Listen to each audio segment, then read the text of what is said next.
Eu cresci e continuo crescendo e ainda assim certas coisas nunca mudam. Porque eu não acho que eu tô sozinho quando o assunto é nutrir muito, muito amor por Avatar, a Lenda de Aang. A Nickelodeon já fez muitas coisas incríveis, né, e que continuam nos acompanhando mesmo anos depois, mas eu acho que nenhuma delas se compara a Avatar e ao impacto positivo que causou tanto no meio da animação em si, quanto nos nossos corações, né, gente? Eu ainda tô tentando descobrir exatamente o porquê, mas até pra mim, que sou um espectador meio tardio da série, Avatar me cativa até hoje, e eu posso ficar horas conversando com outro fã sem me cansar do assunto. E eu sei que esse outro fã vai se sentir basicamente do mesmo jeito. Porque realmente tem algo mágico nesse mundo. E não, eu não tô falando da literal magia de dobra de elementos e tal.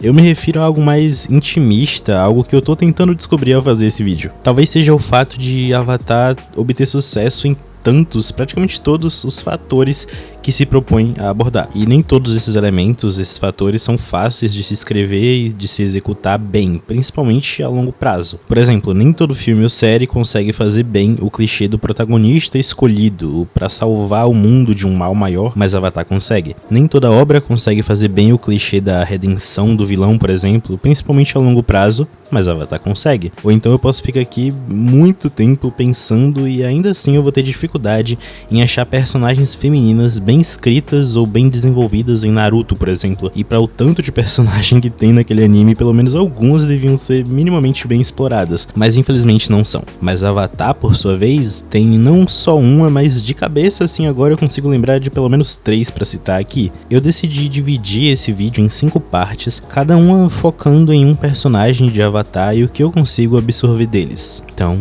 vamos lá. O Aang é o escolhido e o protagonista, mas às vezes a gente parece esquecer que o Aang é só um moleque de 12 anos e muita gente até se irrita com algumas ações dele, quando na verdade aquela é uma excelente representação de uma criança dessa idade. Como eu disse, eles conseguiram fazer o personagem escolhido para salvar o mundo ser alguém simpático, ser alguém interessante, engraçado e até relacionável. Imagina que um dia você tem que acordar, por exemplo, para ir para a escola, mas aí você tá com medo de falhar naquela prova que você vai ter que fazer. E aí você só desliga o alarme e decide ficar na cama por mais um tempo. Bom, foi basicamente o que aconteceu com o Aang, só maximizando um pouco os fatores. Porque ele meio que fugiu e se isolou no iceberg por 100 anos pra não ter que lidar com precisar treinar pra salvar o literal mundo aos 12 anos de idade. A jornada do Aang de arrumar inicialmente professores para os elementos acaba com ele encontrando uma verdadeira família de amigos que morreriam por ele e vice-versa. O Aang vai aprendendo e desenvolvendo tanto seus poderes quanto a sua visão de mundo, e o desenho acaba com ele ainda tendo milhares de coisas para aprender, e isso é que me empolga tanto com as possíveis sequências dessas aventuras do time Avatar que a gente pode conseguir daqui a uns anos. O Aang conseguiu lidar com o peso de salvar o mundo porque ele tinha pessoas ao seu lado, e não é pra dizer que foi fácil nem nada por causa disso. Alguns episódios mesmo são especialmente focados nessas paranoias e medos do Aang quanto a enfrentar o Senhor do Fogozai ou outros perigos, mas ainda assim ele foi. Mesmo com medo, ele enfrentou o desafio no seu caminho, aquilo que parecia até impossível. E eu gosto de pensar que Avatar nos ensinou que todos nós podemos ter que enfrentar o nosso próprio Ozai em algum momento da vida, mas todos nós podemos nos tornar ou ser um tipo de Aang também para superar qualquer dessas adversidades, sabe? Agora, uma das sensações mais satisfatórias acompanhando uma obra, qualquer obra, é presenciar o crescimento daqueles personagens que você tem tanto apego. E a jornada do Sokka de evoluir seu orgulho para uma humildade, se tornando um grande líder para o time Avatar, é incrível de se acompanhar.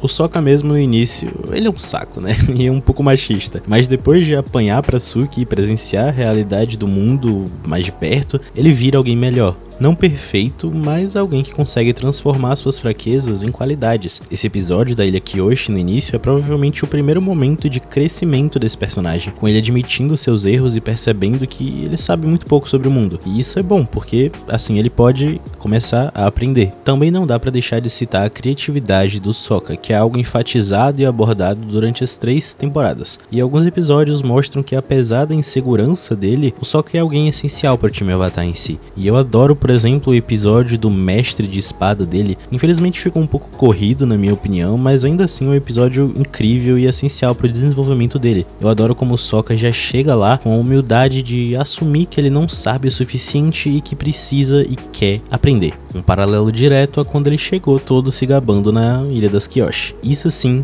é um desenvolvimento incrível e um crescimento de personagem e de pessoa.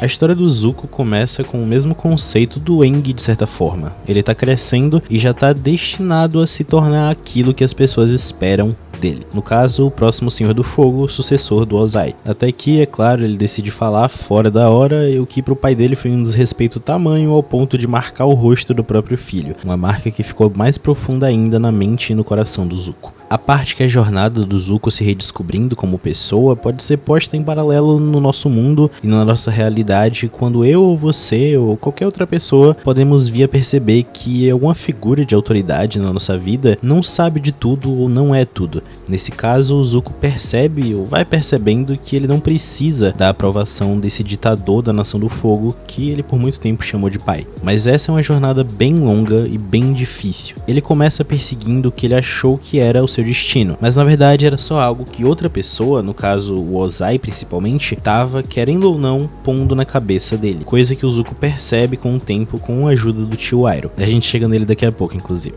E quando o Zuko percebe, depois de cometer muitos erros, que ele não estava seguindo o próprio destino, ou que ele não precisa mesmo ter um destino maligno, ou já decidido por outras pessoas, já parece ser tarde demais porque ele traiu quem mais confiava nele, que é o próprio tio. Porque para qualquer pessoa mudar o caminho que já tá ou estava imposto na sua mente é difícil. É um caminho de crescimento que não precisa ser fácil e provavelmente não vai ser. E Avatar mostra isso com uma maestria que às vezes a gente só aprecia mesmo assim totalmente quando reassiste os episódios um pouco mais velho. Zuko confronta o próprio pai e abandona a aceitação do Ozai, coisa que ele sempre quis ou achou precisar numa cena incrivelmente feita, atuada, animada, coreografada, tudo. E ainda tem a cena do pedido de desculpa pro tio Iroh, que requer uma coragem imensa dos dois lados, tanto para admitir os próprios erros em voz alta para aqueles com quem mais se errou, quanto para perdoar. Mas a gente ainda vai chegar nisso.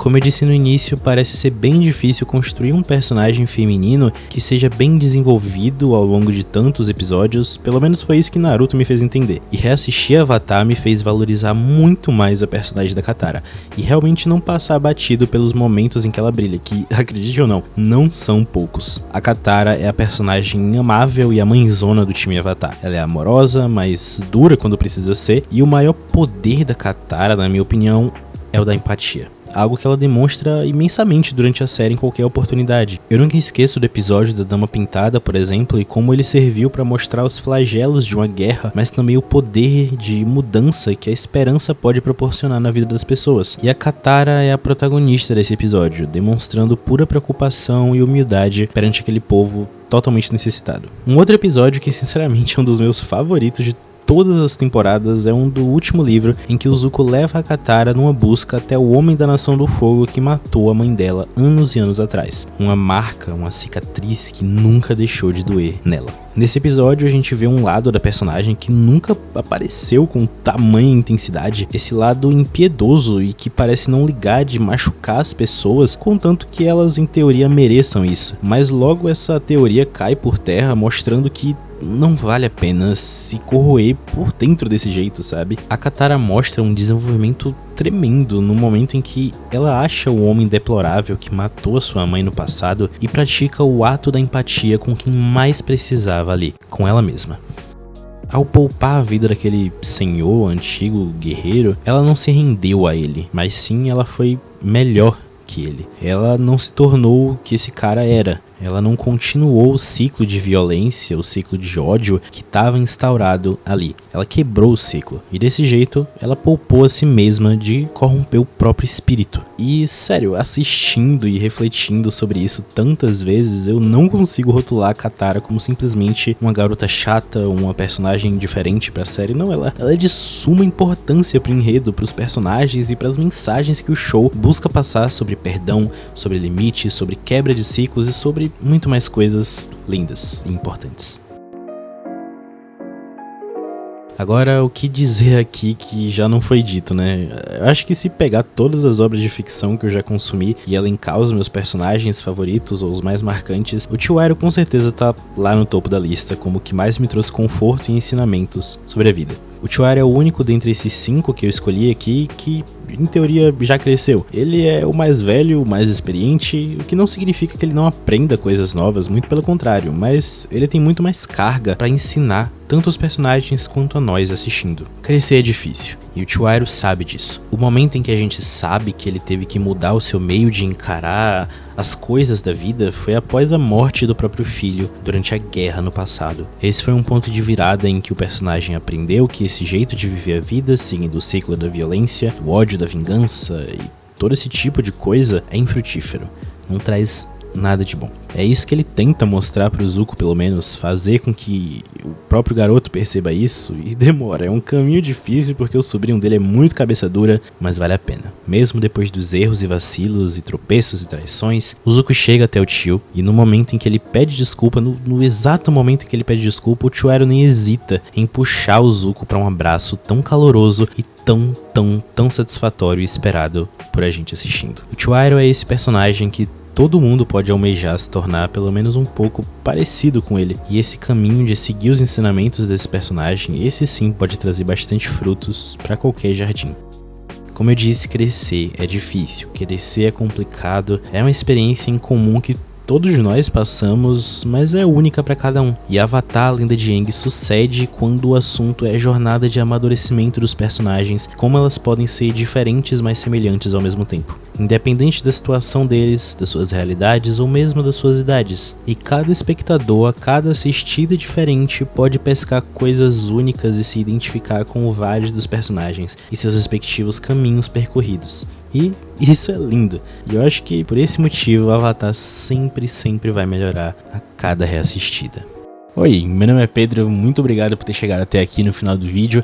Esse foi mais um vídeo do Página 42 que eu adorei fazer, eu adoro falar e refletir e dar minhas opiniões sobre minhas obras favoritas, as coisas que eu gosto. Avatar é muito especial pra mim e eu vou adorar se eu puder conversar sobre isso com você aí embaixo nos comentários. Então eu espero que você tenha gostado do vídeo e comenta aí embaixo o que você achou, seja do vídeo em si, ou da animação, dos personagens, das coisas que eu falei e o que você acha de tudo isso. Então, muito obrigado por ter chegado até aqui. É isso, por hoje é só, fica bem e até a próxima.